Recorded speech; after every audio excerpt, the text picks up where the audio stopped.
नमस्कार दोस्तों, मैं हूं नवीन पाटीदार और आप देख रहे हैं voice of MP. Madhya Pradesh में विधानसभा चुनाव को लेकर निर्वाचन आयोग ने तारीखों का ऐलान कर दिया है, तो भारतीय जनता पार्टी लगातार सूचियों पे सूचियां जारी कर रहा है। वहीं अगर बात करें तो वॉइस एमपी की टीम भी चुनावी यात्रा के तहत तमाम जो प्रत्याशी घोषित किए गए उनके पास जा रही है। किस तरीके से एक बार फिर भारतीय जनता पार्टी और दिल्ली ने उन पर भरोसा जताया और किस तरीके से जनता के बीच में जाएंगे। अगर बात की जाए रतलाम शहर की, तो यहाँ से चेतन कश्यप को एक बार फिर मैदान में उतारा है। जिस तरीके से तीसरी बार फिर जनता के बीच जाएंगे और माना जा रहा है कि चेतन कश्यप जो है यहाँ से जननेता के रूप में जो है वे जाने जाते हैं और तीसरी बार फिर वे जनता के बीच में उनसे बात करेंगे। इस वक्त हमारे साथ मौजूद है, उनसे पूछेंगे किस तरीके से जो है भारतीय जनता पार्टी ने उन पर भरोसा जताया और किस तरीके से भरोसे को कायम रखेंगे। तीसरी बार आप पर जो है भारतीय जनता पार्टी ने भरोसा जताया, किस तरीके से भरोसे को कायम रखेंगे आप? साहब, मैं भारतीय जनता पार्टी के नेतृत्व ने तीसरी बार मुझे यहाँ से प्रत्याशी बनाया है। निश्चित यह जो पिछले 10 सालों में यहाँ पर जो सेवा के कार्य और विकास के कार्य करे हैं, उन सब के कारण जनता का जो रुझान व कार्यकर्ताओं का जो विश्वास बना है, उसी से पार्टी ने मुझ पर भरोसा जताया है। और निश्चित इस बार हम यहाँ से पिछली बार से भी ज़्यादा मतों से जीत ला करके भारतीय जनता पार्टी को देंगे। और रतलाम जिला का प्रमुख केंद्र है और इसके कारण रतलाम जिले की हमारा प्रयास रहेगा कि यह केंद्र की सीट की जो यहाँ से वातावरण बनेगा, उससे पूरे जिले की हम 5 सीटों को इस बार हम जीतेंगे। और यह इतिहास हम पूर्व में भी 2005 में भी बना चुके हैं। चेतन जी, अगर बात की जाए तो क्या आपके जो है 2018 के बाद जिस तरह के विधायक बने, तो उसके बाद क्या काम इस रतलाम शहर के विकास को लेकर, अपने रतलाम को लेकर किस तरीके से बाकी रह गए, क्या आपकी प्रमुख बातें रहेगी? 2018 के बाद 1.25 साल कांग्रेस की सरकार थी और 2 साल कोरोना का निकला, परंतु इसके बाद के 2 सालों में हमने कई कामों को बड़ी गति दी है। और सबसे महत्वपूर्ण यहाँ का गोल्ड कॉम्प्लेक्स का निर्माण प्रारंभ हुआ है, जो पूरे मध्य प्रदेश ही नहीं देश के अंदर एक अपने आप में बड़ा प्रकल्प होगा कि गोल्ड का इतना बड़ा मार्केट पूरे देश में नहीं होगा।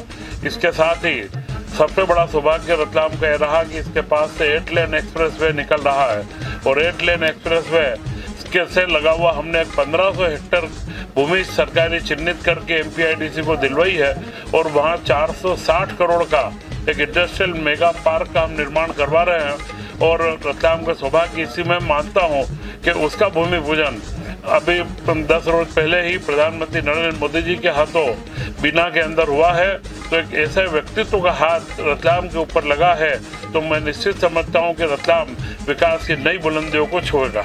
कांग्रेस को आप किस तरह से मानते हैं? रतलाम में चुनौती मानते हैं आपको? आप तीसरी बार फिर मैदान में हैं। चुनाव में हर बार चुनाव चुनौती के रूप में ही होता है और हम चुनाव को चुनाव के रूप में जीतेंगे।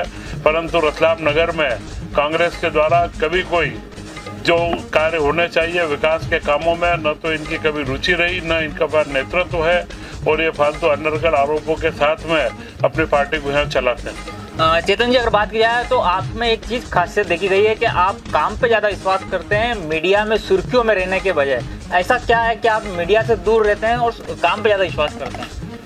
मैं मीडिया में विकास के साथ रहता हूँ और सामान्य रूप से नकारात्मक बातों को ऐसा मानते हैं कि मीडिया के साथ है, परंतु आप देखेंगे तो जितने विकास के काम है उन सब में मैं मीडिया में रहता हूँ और मैं एक सकारात्मक राजनीति का पक्षधर हूँ। और उसी राजनीति को रतलाम की जनता ने भी स्वीकार करा और मुझे आशीर्वाद भी दिया है और इस बार भी देगी। क्या मध्य प्रदेश में कमलनाथ की सरकार या शिवराज की सरकार? मध्य प्रदेश में निश्चित है शिवराज जी के नेतृत्व में भारतीय जनता पार्टी की सरकार बनेगी। शिवराज जी के कामों को लेकर के हम जनता के बीच जा रहे हैं और अगली सरकार भारतीय जनता पार्टी की और कमल की सरकार बनेगी। तो ये थे रतलाम से भारतीय जनता पार्टी के प्रत्याशी चेतन कश्यप, जिनसे हमने बात की। उन्होंने एक बड़ी बात कही है कि रतलाम शहर का जो है देश प्रदेश में नाम हुआ, क्योंकि यहाँ पर गोल्ड मार्केट जो है यहाँ पर बनने जा रहा है, वो अपने आप में एक बड़ी बात होगी। साथ ही अगर बात किया है तो तमाम मुद्दों को लेकर भी जो जनता के बीच में जाएंगे और जिस तरीके से हमारे जो सवाल थे उन सवालों का बारीकी से उन्होंने जवाब दिया। मेरे सहयोगी रवि पोरवाल के साथ नवीन पाटीदार की रिपोर्ट।